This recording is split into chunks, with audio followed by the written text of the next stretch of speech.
Study IQ IAS, अब तैयारी हुई अफोर्डेबल।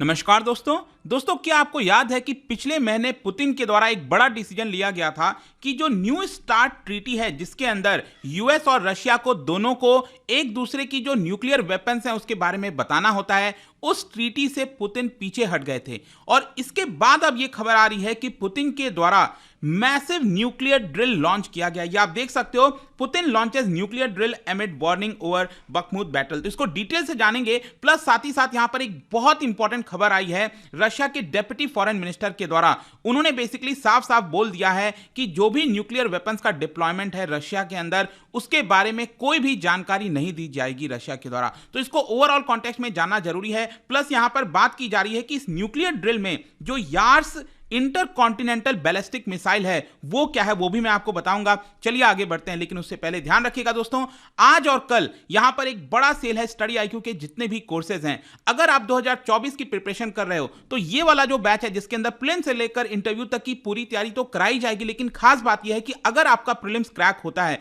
तो उस केस में आपको फ्री ऑफ कॉस्ट में दिल्ली बुलाया जाएगा। दिल्ली में रहने की सुविधा, खाने की सुविधा, स्टडी IQ के हेडक्वार्टर पर जो पूरी तैयारी होती है मेंस की, अगर आपका प्रीलिम्स निकलता है तो वो सारी चीजें फ्री ऑफ कॉस्ट मिलेंगी। इन सभी कोर्सेज को अवेल करने के लिए हमारे वेबसाइट ऐप पर जाना या फिर कमेंट सेक्शन में इसका लिंक दिया है, वहां पर जाकर यूज करिए कोड अंकित लाइव ताकि आपको मैक्सिमम डिस्काउंट मिल सके। या फिर अगर आप 2025 की तैयारी कर रहे हो या फिर EPFO का कोर्स लेना हो, जो भी आपको चाहिए, use code Ankit live to get maximum discount.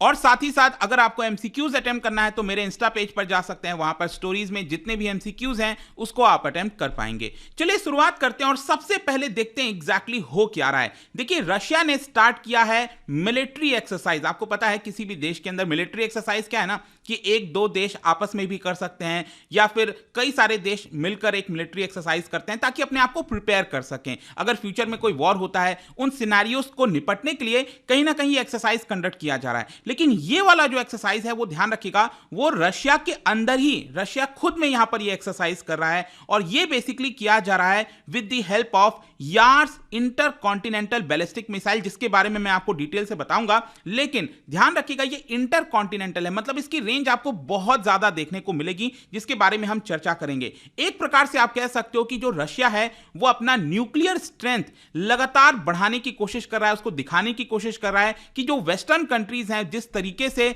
वो यूक्रेन को सपोर्ट कर रहे हैं, इसके बीच में जो न्यूक्लियर का एस्केलेशन है वो यहां पर कहीं ना कहीं पुतिन के द्वारा दिखाया जा रहा है। इसके अंदर बताया गया है कि इस पूरे एक्सरसाइज में 3000 से ज्यादा जो मिलिट्री पर्सनल हैं और 300 से भी ज्यादा जो न्यूक्लियर वेपन्स हैं उसका यहां पर कहीं ना कहीं इस एक्सरसाइज में इन्वॉल्वमेंट किया जाएगा। और ये सारी चीजें रशिया के जो डिफेंस मिनिस्टर हैं उनके द्वारा टेलीग्राम मैसेजिंग सर्विस के माध्यम से लोगों को बताया गया। वैसे मैं आपको यह भी बता दूं, रशिया जैसा कि आपको पता है यूरोप से लेकर पूरा जो ईस्टर्न साइड है, पैसिफिक साइड, वहां पर आपको ये पूरा देखने को मिलेगा। लेकिन ये जो एक्सरसाइज है वो साइबेरियन जो एरिया है, आपको पता है साइबेरिया, यहां पर रशिया का जो साइबेरिया एक बड़ा सा एरिया आपको देखने को मिलता है, काफी ठंड पड़ती है वहां पर। क्या है ना कि बोला जा रहा है कि इसके 3 रीजन्स में से यहां पर मैन्यूवर किया जाएगा। मतलब कि ये जो एक्सरसाइज है जहां पर डिप्लॉयमेंट होगा इन सभी न्यूक्लियर वेपन्स का, वो इन 3 रीजन्स में से, इस साइबेरिया के लगभग 3 रीजन में कहीं ना कहीं इसको डिप्लॉय किया जाएगा। वहां पर वेपन्स जाएंगे, मिलिट्री ड्रिल होगा।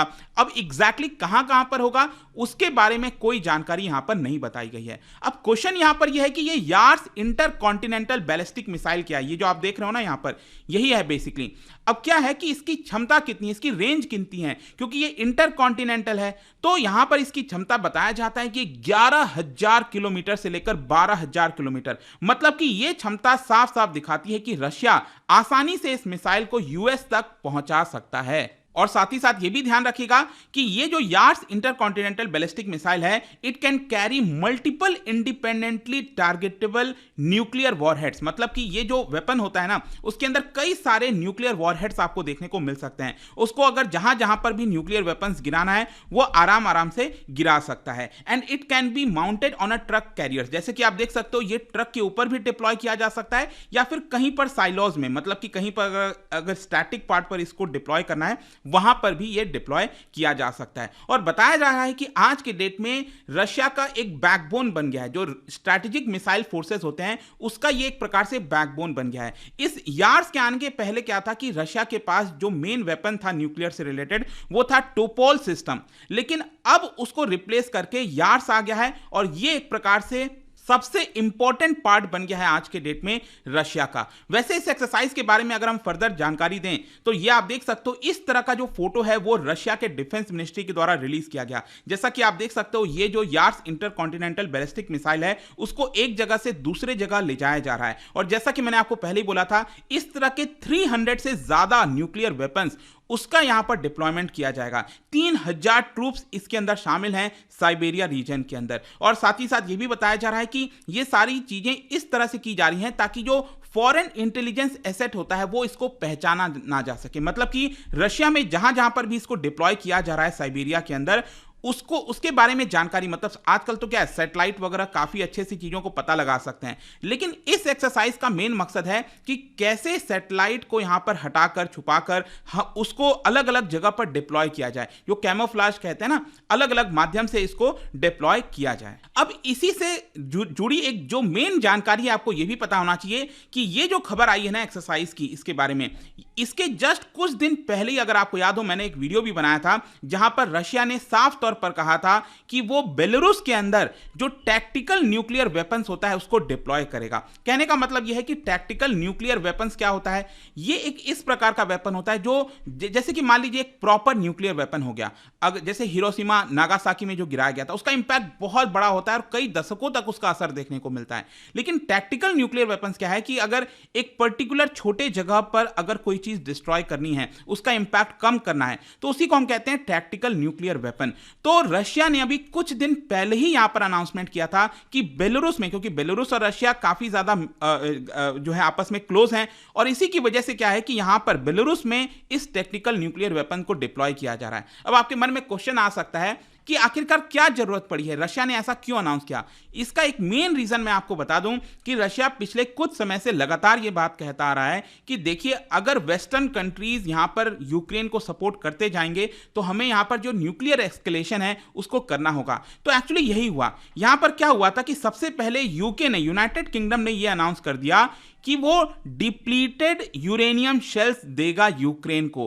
अब डिप्लीटेड यूरेनियम सेल्स का मतलब ये हो गया, जैसा कि आप देख सकते हो ये टैंक है, ये है चैलेंजर 2 टैंक है, ये यूके का बहुत पुराना टैंक है।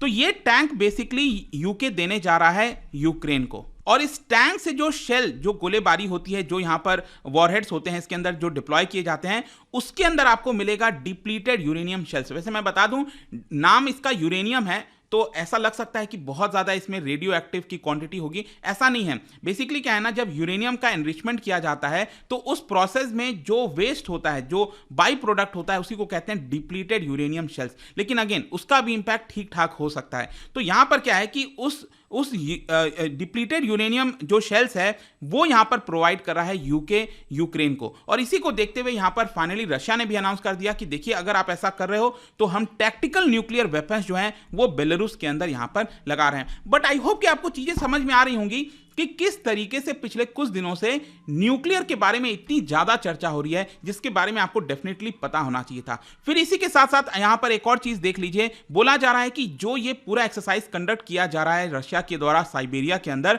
इसको लेकर सबसे पहले खबर ये आ रही थी कि रशिया की तरफ से कि वो इसके बारे में नोटिफाई करेगा यूएस को। वो यूएस को बताएगा कि किस प्रकार का न्यूक्लियर जो लॉन्चेस है, न्यूक्लियर एक्सरसाइज है, वो यहां पर कंडक्ट हो रहा है। लेकिन कल क्या हुआ, कल 29 ऑफ मार्च को क्या हुआ कि रशिया के जो डेप्यूटी फॉरेन मिनिस्टर हैं राइबकोव, उनके द्वारा यह अनाउंस कर दिया कि देखिए, ऐसा कुछ नहीं है, हम कोई भी जानकारी, किसी भी प्रकार की जानकारी यूएस को यहां पर नहीं देने वाले। इसका मेन कारण यह है कि पिछले महीने ही रशिया के प्रेसिडेंट पुतिन ने न्यू स्टार्ट जो ट्रीटी है उसको सस्पेंड कर दिया था। अब न्यू स्टार्ट ट्रीटी क्या है, यह ट्रीटी 2010 में साइन किया गया था यूएस और रशिया के बीच में। उसके अंदर यह बोला गया कि जो न्यूक्लियर वेपन्स हैं उसके ऊपर लिमिट लगानी चाहिए, जैसे कि दोनों देश 1550 से ज्यादा डिप्लॉयड न्यूक्लियर वॉरहेड्स नहीं रख सकते अपने पास, और 700 से ज्यादा डिप्लॉयड मिसाइल्स एंड बॉम्बर्स अपने पास नहीं रख सकते। और ये एग्रीमेंट ऐसा है कि दोनों देश को अलाउ करता है कि वो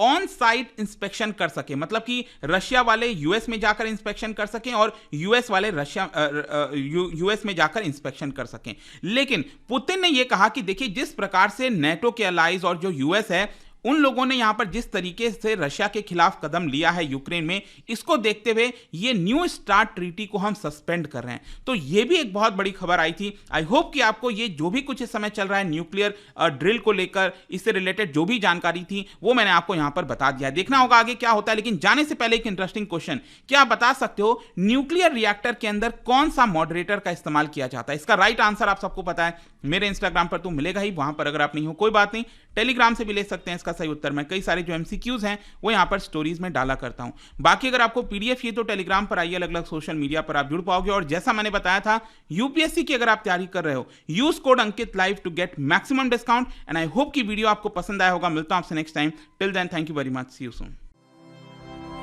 स्टडी IQ IAS, अब तैयारी हुई अफोर्डेबल।